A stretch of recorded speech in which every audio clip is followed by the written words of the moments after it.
hide it. Excuse me. I'm going to answer the question. Answer my question. No, I'm going to answer the question the way I want to answer the question. No, Your you're going to answer the theatrics are question the way I ridiculous. asked. I believe you just lied under oath. There is ample evidence in the Epstein files. Don't you ever accuse me of a crime. I believe you. I told you about that, Attorney General, before you started. You don't tell me. Yeah, I did tell you because we saw what you did in the Senate. Lawyer, not even a lawyer.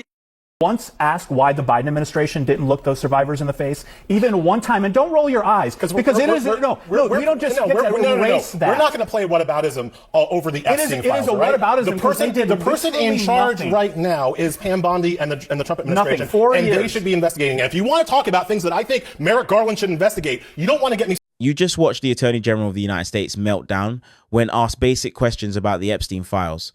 Not clarify, not reassure the victims, not defend transparency, meltdown. And somehow MAGA still thinks this is strength. No, that's panic. That's someone cornered. And when the country is demanding answers about Jeffrey Epstein, screaming, "Don't accuse me," isn't leadership, it's damage control. So let's break down how this CNN panel absolutely dismantled the defense of Pam Bondi and why even parts of the right are starting to crack. Pam Bondi is a horrible speaker. She made an absolute ass of herself. This is one of the most embarrassing things I've ever witnessed from a lawmaker. I personally lost all faith in our justice system. It is a system of injustice. I ain't cutting Trump any slack. Now that we know that they've covered up the co-conspirator documents, I would say is shocking to the conscience that Trump called it a hoax. Shocking. You watch, it's going to bring the country down. It's your fault, not mine. This is either a cover-up or it's incompetence. And I want somebody to go to jail for it. Usually a Pam Bondi performance like that would be just fine in MAGA world. But I think it actually says a lot about this Epstein situation that it didn't work this way. They still do want some answers. And the fact that she was stonewalling and yelling and all the theatrics about a sex pedophile ring, to MAGA's credit, that really rubbed them the wrong way. Don't you dare accuse Pam Bondi of doing her job. Right? Because that's really at the heart of the problem here. Pam Bondi is the Attorney General of the United States. She does not represent Donald Trump. She does not represent Bill Clinton. She represents the people, and in this case, the victims of the Epstein scandal, right? And so the most arresting image for all the toxicity, right? And honestly, the last time I saw something that toxic, Britney Spears was involved. But for all of that ridiculousness, the most arresting image of the entire hearing was when all of those Epstein's victims stood up and Pam Bondi refused to look at them in the face. Pam Bondi refused to look at her clients in the face. The people she's supposed to be representing and defending, she couldn't look them in the face. And that is going to be the story of that hearing, no matter what Pam Bondi said and how she yelled and carried on. I think one of the most striking moments was when she brought up the Dow. Because what did that have to do with Epstein survivors and victims and the case, right? So it was all about performing for Donald Trump, and that's because he rewards that. What did he do after her testimony? He praised her. She stuck it to the lunatic leftists, right? So she absolutely had him in mind, and every deflection was very obvious to people. And that's the problem. You worked folks up. You said you were going to fight the elites, and then you go in there and you actually don't get the job done. It looks as if you're hiding things. It's not about red and blue anymore. It's about justice. So, Arthur, before you jump in, let me just disclose to the audience that you once represented Ghislaine Maxwell. Yes, we handled her appeal from her trial, but putting my lawyer's hat on, and I don't mean to correct you, but as being an attorney, those are not her clients. In other words, a criminal defense attorney has to zealously represent his or her client. A prosecutor is in a much more luxurious position. They have a quasi-judicial function. They are the ones who decide, do we prosecute a case or we don't prosecute a case? They don't just take someone for their word. They have to do an investigation and they figure it out. So her role is not what my role would be. If someone hires me, I have to fight for them no matter what. A prosecutor's role is, and even to the point investigating Donald Trump, is that really what we think is happening? No, I don't think Donald Trump is the target here. There is no target. The target was Jeffrey Epstein, and he's dead. So, and the only person in jail is a woman, Ghislaine Maxwell. So you're saying that Pam Bondi has no job, that she has no role in this, no, that she has no role? She's an investigator. All I said is those are not her clients. Those are the people that are not. But can I say, I mean, in this paradigm, Pam Bondi's working on behalf of the people collectively. Correct. And justice as a concept, which would involve, we know for a fact they're victims, right? And many of those women say they have been victimized. Okay, how do we know that for a fact? Well, I'm not questioning you, I'm asking you a question. How do we know for a fact? Because you realize Jeffrey that Epstein and Ghislaine Maxwell were both prosecuted for victimizing women, girls and women. Okay, I mean, so okay, so I don't. Is let that me be a really lawyer. in Let me be a dispute? lawyer once again. In your open, you refer to him as a pedophile. You realize he's not a pedophile. A pedophile is someone in the law is someone who goes after a prepubescent person. So he has never been accused of going after someone who's a prepubescent. Some of the victims. Let's pause right there. Did you catch what just happened? When the conversation turns to victims, to justice, to accountability, suddenly we're debating dictionary definitions.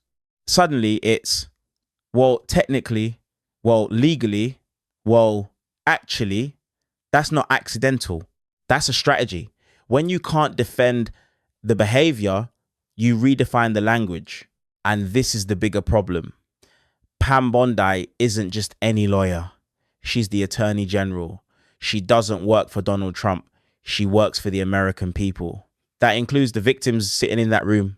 And yet, instead of reassurance, instead of clarity, we got theatrics, we got deflection, we got performance. And here's the part that should really bother you. This isn't even landing well with parts of MAGA. Because when you promise to drain the swamp, when you promise to expose elites, when you hype up the Epstein files for years, and then suddenly it's redactions, stonewalling, and shouting matches, people notice. This isn't red versus blue anymore. This is competence versus chaos, transparency versus loyalty tests. And when the Attorney General looks more concerned about pleasing Trump than answering the country, that's not a partisan critique. That's a credibility crisis. If you're watching this thinking something feels off, you're not crazy. You're paying attention. Were, according to Jamie Raskin, who saw the documents in the classified setting, were as young as 9 years old. Okay, that's a new fact to me. So I'm just saying, we are talking about a range of victims who can be extremely young in some cases. But Arthur, there's no question there are victims here, okay? Pam Bondi's job is to determine whether there is justice to be had. And those victims are sitting in that room and they're saying, hey, we think there is more here. Please do more. And rather than saying, you know, we're going to do our best to make sure that we leave no stone unturned, that no one is going to get away with something if they are still around and they've committed a crime. But instead, she did what she did. And people on the right are disgusted. People on the left are disgusted. This is not about politics. She did what she did because Pam Bondi is a triple threat. She is inept, incompetent, and incapable. And that's what we saw in that hearing. And it's what I've been saying for months at this table and elsewhere. She has botched this. Bondi has botched this from the very beginning. They do not communicate well with the American people, even internally and externally, to say, hey, here's what we're redacting. Here's why we're redacting it. Here's when the next tranche of documents are going to come. You recall a couple weeks ago, I said this was just the beginning of our national nightmare. And it's proving to be true. This nightmare is going on and it's not going to stop until President Trump swaps her out, just like he swapped Tom Homan in to Minnesota. He's got to get her out and someone in the job that knows what they're doing. But I do want to follow up to what you said. Did you once ask why the Biden administration didn't look those survivors in the face, even one time? And don't roll your eyes, because we don't just erase that. We're not going to play whataboutism over the Epstein files. It is a whataboutism. The person in charge right now is Pam Bondi and the Trump administration. 4 and years. They should be investigating it. If you want to talk about things that I think Merrick Garland should investigate, you don't want to get me started on who I think Merrick Garland should have in jail right now. Because if Merrick Garland was doing a good job, Trump wouldn't have even been able to run for incredibly president. skilled deflection. Right? I'm not deflecting. You are, because you want to answer the question. Did you wonder why the Biden administration did not seek justice for those survivors for 4 whole years? They didn't not seek justice. I'm not deflecting from the question. I'm disagreeing with your incorrect premise. They did seek justice. I didn't think Merrick Garland went hard enough. I didn't think Merrick Garland did a great job. I do not think that Pam Bondi is doing a great job. I do not think Donald Trump is doing a good job. Is that a full enough answer? Nobody involved here is doing enough to defend the Epstein victims. Are you satisfied with that answer? Sure. Okay. Good job. And there it is. The final escape hatch. What about Biden? What about Garland? What about the last administration? Listen carefully. If Joe Biden was the worst president in history, as MAGA claimed for years, then why are you shocked he didn't fix everything? You can't spend 4 years saying someone is incompetent and corrupt and then suddenly use them as your moral benchmark. That's not accountability. That's desperation. Here's the reality. Donald Trump hired Pam Bondi. Donald Trump praised Pam Bondi. Donald Trump defends Pam Bondi. So if she's incompetent And even voices on that panel are hinting she botched this, that reflects on him.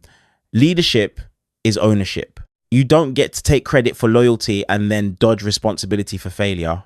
And let's talk about the pattern. In Trump's first administration, how many officials were fired? How many were suddenly losers after he appointed them? At some point, it's not the employees. It's the hiring process. It's the loyalty first, competence second mentality. The Epstein case isn't just another headline. It's a test. A test of whether powerful people are protected or exposed. A test of whether victims matter more than political alliances.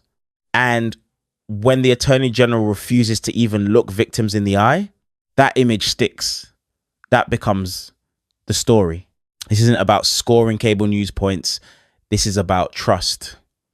And once trust erodes at the top of the justice system, it's not easy to rebuild. So the real question isn't, what about Biden? The real question is this: if this administration promised transparency and delivered chaos, what else are we not being told? What do you think? Was this incompetence a cover-up or just political theatre gone wrong? Drop your thoughts in the comments. I want to hear where you stand on this.